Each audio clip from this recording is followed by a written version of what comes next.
All right, I'd like to call to order the meeting of the Zionsville Architectural Review Committee, Tuesday, January the 14th, 8 a.m. We have 5 members total in our committee, and we have 5 members present today. Do we need to do a roll call officially? Roll calls are only really necessary if you have digital members. Since everyone's in person, you don't need to worry about that. Great.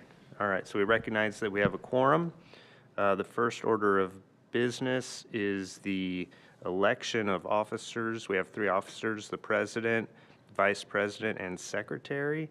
Essentially, the president leads the meetings. Vice president helps out a lot with projects, and the secretary has to keep notes. So, I'll keep notes for this meeting so you don't have to worry about it. good. Whoever gets elected secretary, but I'll send them a template so that way they can reference that. All right. Do we have any nominations for president? Nominate you. All right. Any others? Anybody want to jump right in? Not it. Not at this point. All right. Okay, so all those in favor of Todd Rotman for president, say aye. Aye. Any opposed? All right, motion passes. Vice president, nominations for vice president. I'll be vice president. I'll nominate myself. All right. If I can do that. Yep, so we've got Lisa for vice president. Anybody else? Nope. All right, all those in favor, or at least Paul for vice president, say aye. Aye. Any opposed? All right. Happy to hand it over to you. That means you're going to be secretary. No, it doesn't. Oh, I can refuse that one. All There's righty. no way that's going to happen. Okay, so do we have nominations for secretary? I nominate Dawn. Yeah, I can do it, that's fine. Okay. All right, so we have a nomination for Dawn for secretary. All those in favor say aye. Aye. Any opposed? Yes. Oh, did they hit it already?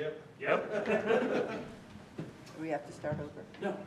It's right there. Yep. Yeah. I think it's because so many of you are like in that space. Yep. Otherwise, I don't think Oh, you'd have did hit you it. touch it? And Yeah, that's why it got- you came? Yep. Oh, It got flipped open. So, I didn't touch it, I swear. If the audience gets unruly, Yeah. there's a button. well, we know it works. All right. Thank you. Early tested. Yeah, yeah, okay. All right, moving on to approval of minutes. There are 2 sets of minutes, one from 10/8/2024, one from 10/18/2024. Has everybody had a chance to review those? We'll give you a minute. I will say they're very light. There was only one agenda item for both of those, and it was the grant application that we were going over. On the 8th, there was no business because we didn't have a quorum, and that was resolved on the 18th.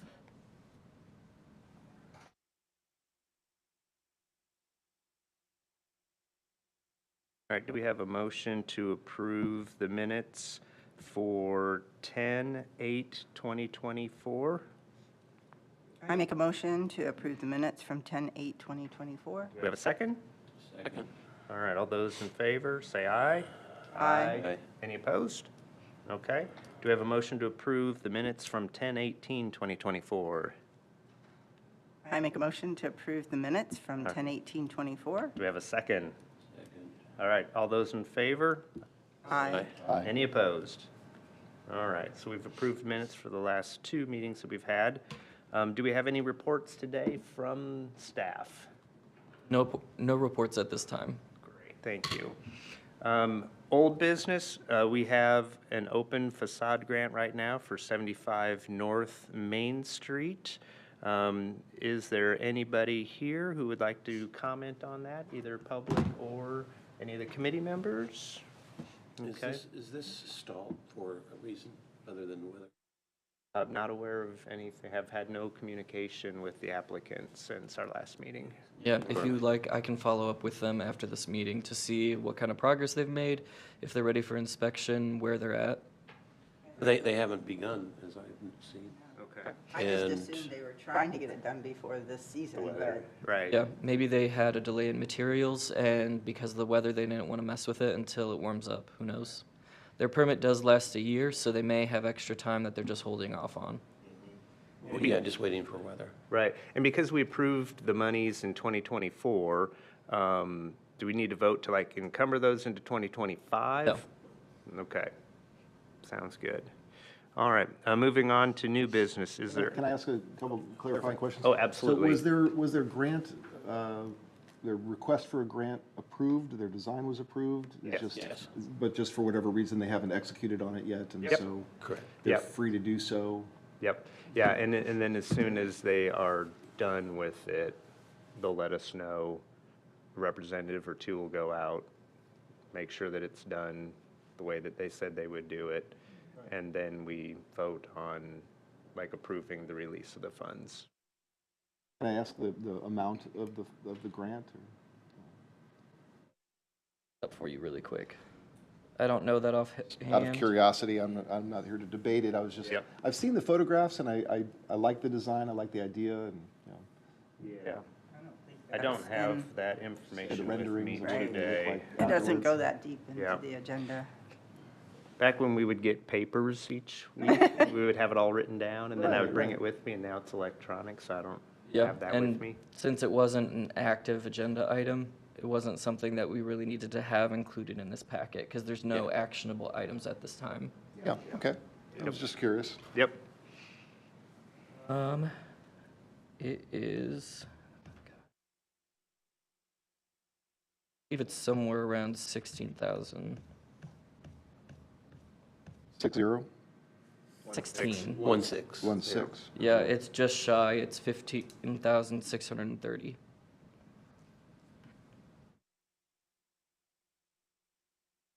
Yeah, Zach, if you could follow up with them just to see what their planned schedule is. If for some reason they're not going to do the project, we would want to know, release those funds. Sounds great. Any new business? No. All right, not seeing any new business. The requests that I've gotten have been more maintenance than anything else, so. All right, so moving on to other business, we've got introductions, history, and purpose. We put this on the agenda because we do have two new members with us. We have Dawn and Steve, and we did do some kind of personal introductions, but if each of you could just kind of give us a little bit of your background, you know, with Zionsville and professional, and so. Yeah, my name's Steve Betts, moved to Zionsville in 1999, and recently moved into the village, and I'm an engineer and an MBA, and I do work in technology sales and pretty much work from home. So in the spring, I look forward to, you know, walking here to our meetings and all that, but not today. And yeah, I just would like to get more involved in the governance of the town, and generally have an interest in, you know, in the architecture of Main Street, and, you know, how things are progressing. So kind of a vested interest, but with no particular, you know, qualifications in architecture or design, but just as a layman. Common sense and love of the village. That's right. There you go. Yeah, appreciate that. Thank you. All right, Dawn. Dawn Lantz. I grew up here in Zionsville and came back when we had kids. I am a commercial interior designer by training. Oh, no mic. Sorry. Thank you. Go ahead and pull it down so it'll be, yeah. I'm Dawn Lantz. I grew up here in Zionsville and came back when we had kids. I am a commercial interior designer by training and worked for CSO Architects for a long time, and then joined Dave Roush in the village for about 5 years, and then stayed at home with my daughter until she went to kindergarten this year. So I volunteer in a lot of capacities, and I'm excited to be a part of this committee. Awesome. Welcome, welcome. And then Tom, just quick Oh. introduction. Everybody knows Tom. No, Okay. no. Tom Castellini, Castellini Portraits in the Village, been part of the village for 51 years. This committee, I can't remember. Yeah, it might be longer than that. Yeah. Todd Rotman, president of Rotman Collier Architects, village resident.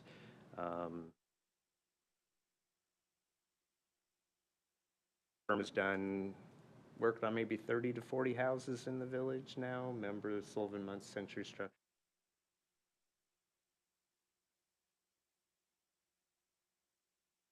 Gives us an opportunity to make sure that Main Street, stays. I'm Lisa Paul, and this is my second year on the committee. And my background is also in commercial interior design, but I am currently working in a retail capacity. So I've done project management for interior and architecture firms.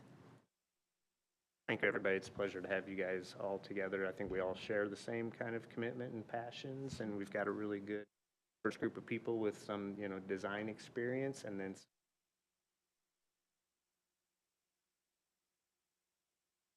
appreciate that.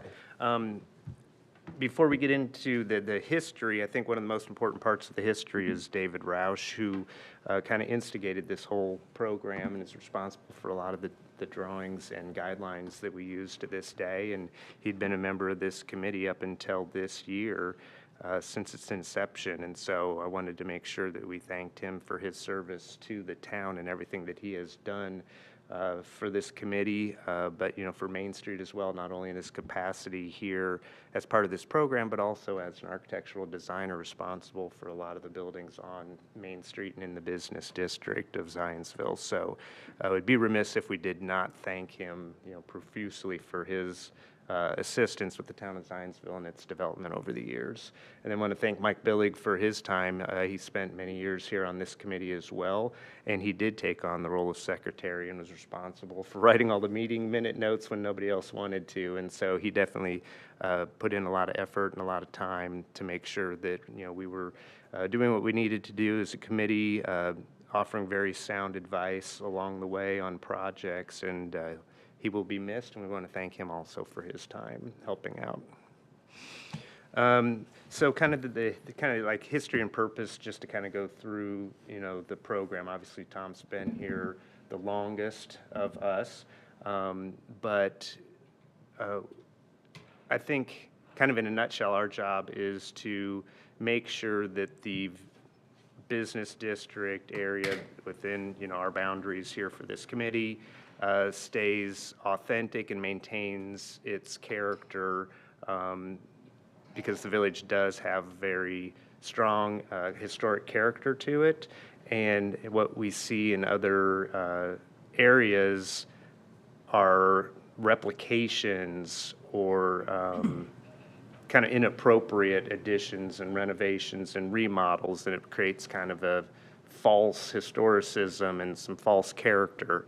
And this program allows the town to basically, use grants to invest in projects, and then have the committee members like us review that work, make suggestions, improve the designs, and a lot of times improved designs can cost more money, and so these facade grants help fund those improvements, which in turn then makes the village a much more inviting and interesting place to be, which increases the experience of visitors to the village and makes them, want to come back, invite their friends, and then that generates more money through sales within the village that then goes back into the town's coffers.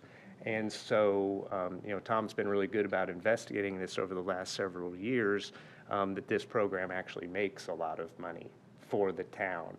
Tom, if you want to kind of talk a little bit about the impact that this has had. Well, as Todd says, the beautiful part about it is not only are we helping maintain the integrity of the village, but also being able to make the village contemporary in a sense. We've kept the integrity of, we could use Rosie's as a wonderful example. When Rosie's was being taken over and they wanted to do a facade enhancement, we pretty much restored it back to its almost original look, but with more contemporary windows and whatever. So within that, what happens after the grant has been issued and the project's finished It's one of those build it and they'll come. So with the investment the town made in Rosie's Restaurant, we look at it as an economic investment in downtown. Because with Rosie's brings us, and Rosie's is an example with that whole corner, has always been either a drugstore and a diner or a food stop. Anything else that's gone into that, even a simple coffee shop, had never worked because it needed to be a bigger footprint. There's more demand from the community that wanted that to be your local diner, if you will. And since Rosie's opened, when we take a look at how are we part of an economic development for the town, well, we use TIF monies, and the money that was invested into Rosie's, the town regained within a year. And since they've been open, we continue to make money and continue to bring more people to the village. So we can go all the way to Cleghorns. Cleghorns was one of our very first projects, and it used to be the town depot for grain. Yeah, was that a grain mill? Yeah, or no, it was a grain mill. Silo or something? Right. Years ago? And so the way that was reintroduced and reworked, it becomes kind of a little landmark. You can go down Main Street, and we have touched just about 80% of the buildings on Main Street.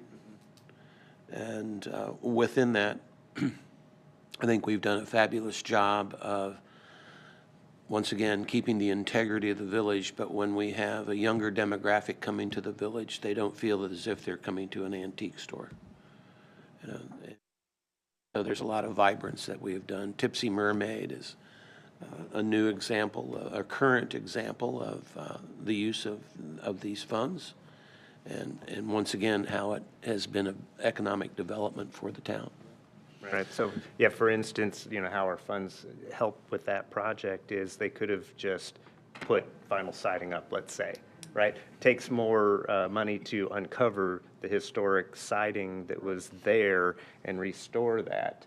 But through this program, with the additional funds, they were able to go back to the original siding and uncover it and get rid of things that had been added along the way, and kind of go back to the original character of that building, but then also improve upon it and do some, more modern additions to dining and street presence and activation along the street. And so, it's a better user experience for people that are dining there, better user experience for people that are, visiting the village.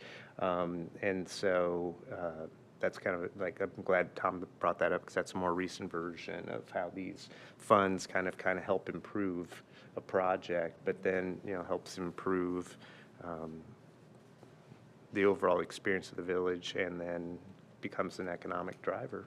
Is it difficult to, encourage landlords and real estate owners in the village, to take advantage of these funds, to make these investments? I mean, I guess my assumption, I don't really know, is that many of the business owners, or let's say the retailers, don't necessarily own the real estate. Of course, the retailers would love to make their place of business more attractive, but the landlord doesn't want to invest in the building or something, and unless they can raise the rents, why would they? And so, I mean, is what kind of a dialogue do we, or as a committee, have to kind of, I don't know, evangelize, the use of funds and make landlords aware that, or encourage them to make the kinds of investments that we'd like to see them make, because you can't force them to do anything. Correct, yeah, it's completely voluntary, Right. Absolutely. And with all of our projects, from a legal standpoint, the owner of the building has to sign off or be involved. We can never do it through their renter. Right. But I guess the wonderful thing about it, Todd mentioned, is that they'll bring a project to us and have their vision, their thought on how they'd like to see it happen.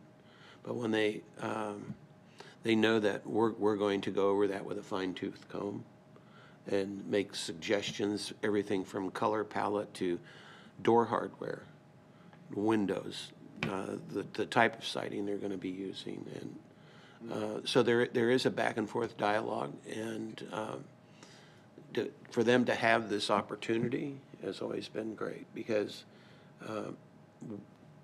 as Todd mentioned, by having the additional funds from the grant, they have the opportunity to push their project even further down and make it a better project. Right, right. But then if they refuse, you know, and if they decide they don't want to work with us, well then, they're released into the wild on their own. Right. But most of the time, I would say 90% of the time when we have someone come before us, we end up working together with them, and it becomes a better project for everyone. Yeah, and I think they, you know, they have the same kind of goals that we do, and we're very reasonable in how we approach things. And so I think another way that I look at it is they're kind of getting free design services, literally. Yeah. So there's a value to them. I mean, when we're helping kind of pick out window patterns and colors and light fixtures and things like that, I mean, there's design services that they are basically getting as part of this project as well, in addition to the construction costs. So it really is, you know, a win for them and a win for the town. You know, it's just kind of a feel-good situation, right? It's everybody wins. Right. The only times when things don't work out is when somebody already has bought all their stuff and they're going to be doing it anyway, and what they're doing we don't agree with. You know, it's not necessarily appropriate, or it's replacing something that was inappropriate with another thing that's inappropriate, right? And so there's times like that where we can say, hey, if you want to go back to the start and, you know, work with us, then we can, you know, make this happen. But if a landlord, you know, isn't seeking funds from this committee and wants to do whatever they want to do, and whether we deem it inappropriate or not, are they free to do with, as long as they stay within the ordinances of the village? And Correct. they want to use vinyl siding and paint Yeah. it purple, you know, Yes. they're free to do so? Absolutely. We don't have any kind of controls over it. It's more just a voluntary program. Right. It's a voluntary incentive program. If you want to go above and beyond, we'll help you get there, but we're not going to force you to change your design if that's not your goal. Yeah. But, yeah, like you say, it's more of a, you know, public-private cooperation, and, hey, let us take a look at your drawings, let's find a way to improve the design, and so how much of the project can we fund? I mean, is it up to X% or all of it? Or Yeah, so is it- we fund 40% of those improvements, and with a maximum cap of $25,000 Oh, okay. of grant money. So that 25% would that 25,000 would represent 40% of the overall. And that's just the facade, it's not the interior, if they're doing Correct. kitchen remodeling or something? Yeah, it's not- a facade and visible from a public way, right? It's something that'll have an impact on the public. And currently, the program is just for renovations and additions to existing buildings. We don't have any influence on new construction.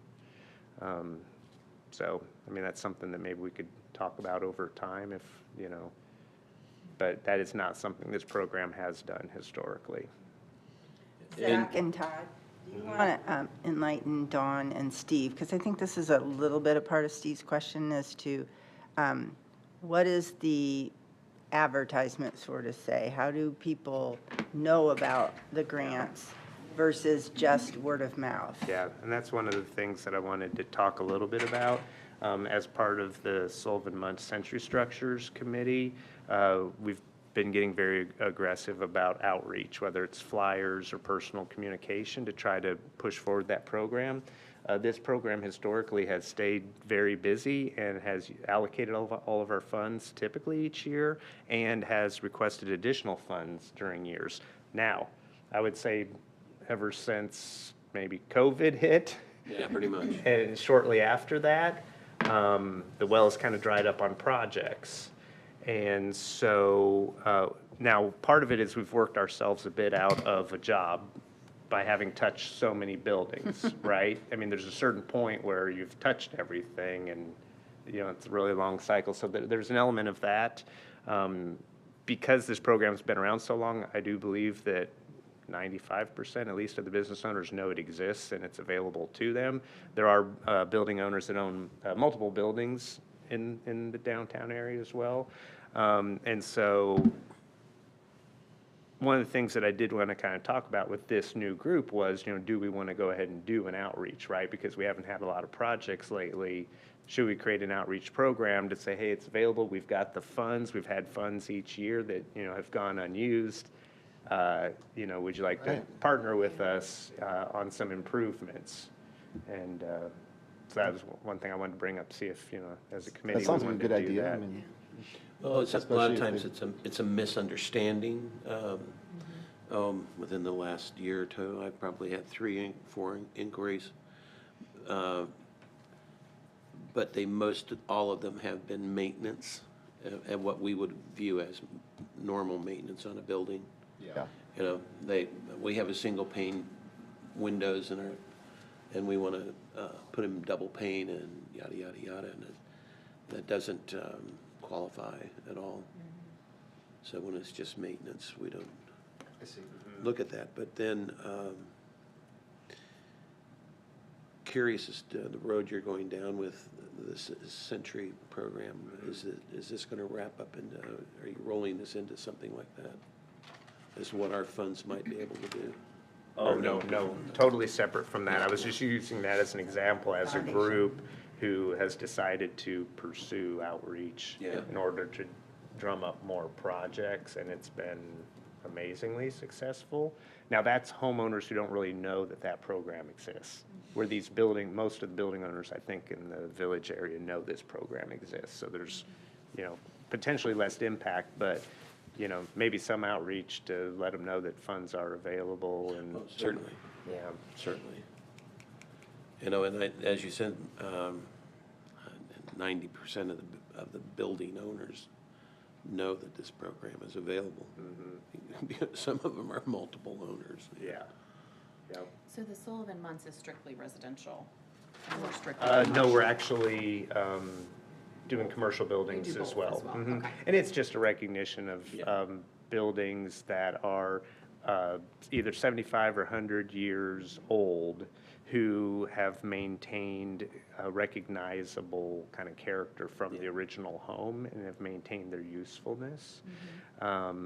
And so there was a new sites and structures inventory done a couple of years ago where things are, either outstanding or notable or contributing. So if something is like outstanding or notable, that home pretty much automatically qualifies. And then if it's contributing and maintains its original shape, then that typically would qualify as well.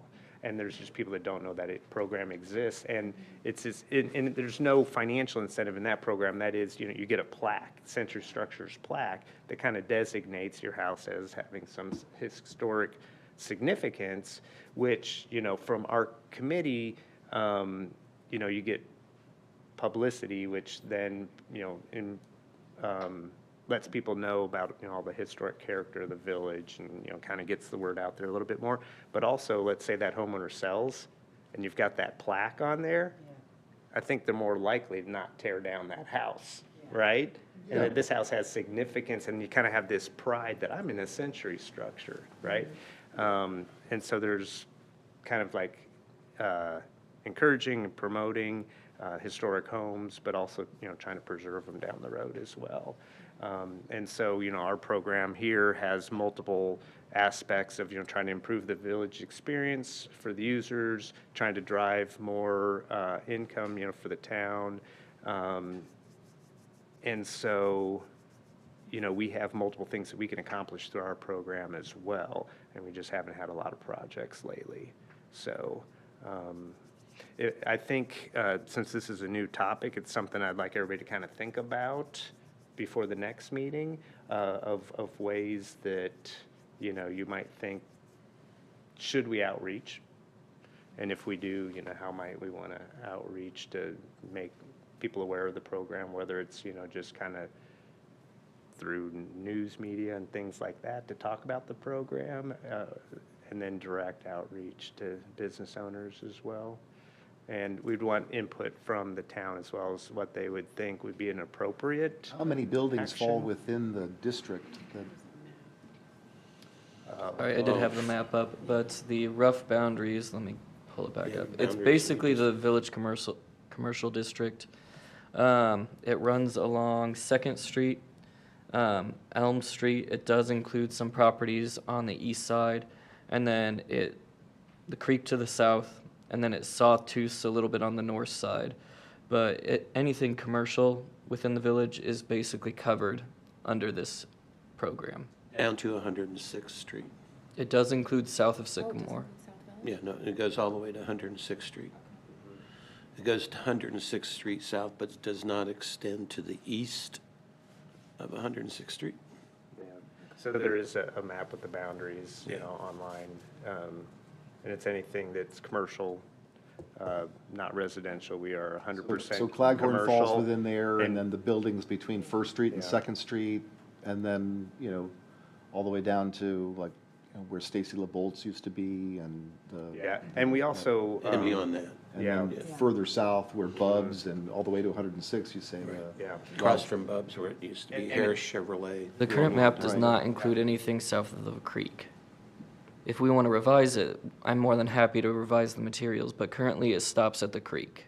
Yeah, we're not Oh. proposing any changes to the boundaries does in this not meeting go to 106th whatsoever. Street. It's No. online. The map is online. Yeah, the map's online. Yep. And to be clear, we are not trying to convert any residences to commercial structures within that boundary. So if somebody wanted to remodel a residence into a commercial use, we do not provide funding for that. We are not encouraging the removal of residences within or contiguous to that boundary at all. These are for commercial buildings that are already commercial use, that an enhancement to that building would be a benefit to the town and its residents. Yeah, there's a handful of, I guess, residential properties that I can think of that, have been converted to commercial use. And- We would not fund that. Right. But let's say, And why not? when it, I mean, if they're going to do it anyway. yeah, we do, that's just not what the program's about. It's about commercial structures. If we start doing that, then we're encouraging some of these residences to become commercial properties, and we're not trying to do that. We're just trying to improve the commercial properties that we already have. We do have two properties on Main Street that I can think of right now that could be deemed as residential, but they have been commercial for a very long time. Kogan Antiques would be one. And then down from Scoops to the south of Scoops, that yellow building. That yellow house? Dimitri Demery's building. That has been commercial for a long time. It's been all sorts of things, from pie shops to Commercial kitchen. commercial kitchen steak and, that kind of thing. Yep. It's been a lot. Yep. So on properties like that, if they are zoned commercial and their usage has been commercial and they are going to continue to be a commercial use, and they wanted to improve the facade, I think we would be open to, partnering with them on that. Right, right. I have a question, just being on the other side of this committee, when we did the brewery that never came to fruition, where Francis Park is, there was an ADA component of that. Do we ever get into funding accessibility at all? So if it was on the exterior of the building and part of the overall improvement of the facade, yes, we would include that in our funding if it's a permanent improvement, because it will have an impact on the sidewalk and on visitors and the appearance. And it can be done really ugly, right? And so that's kind of where our funds help Right. ensure that it's going to be attractive and appropriate. Yeah. We touch nothing on the inside. Right. And where do all the funds come from? I should know this, but they, It's all from the Food and Beverage Fund. right? And do the funds come from within the district, or is the food and beverage tax, if they can call it that, is that applied in Boone Village? Is it applied like everywhere all over the town? But I'm not 100% sure, but I believe it is a town-wide tax that is applied. So it is not just coming from the village.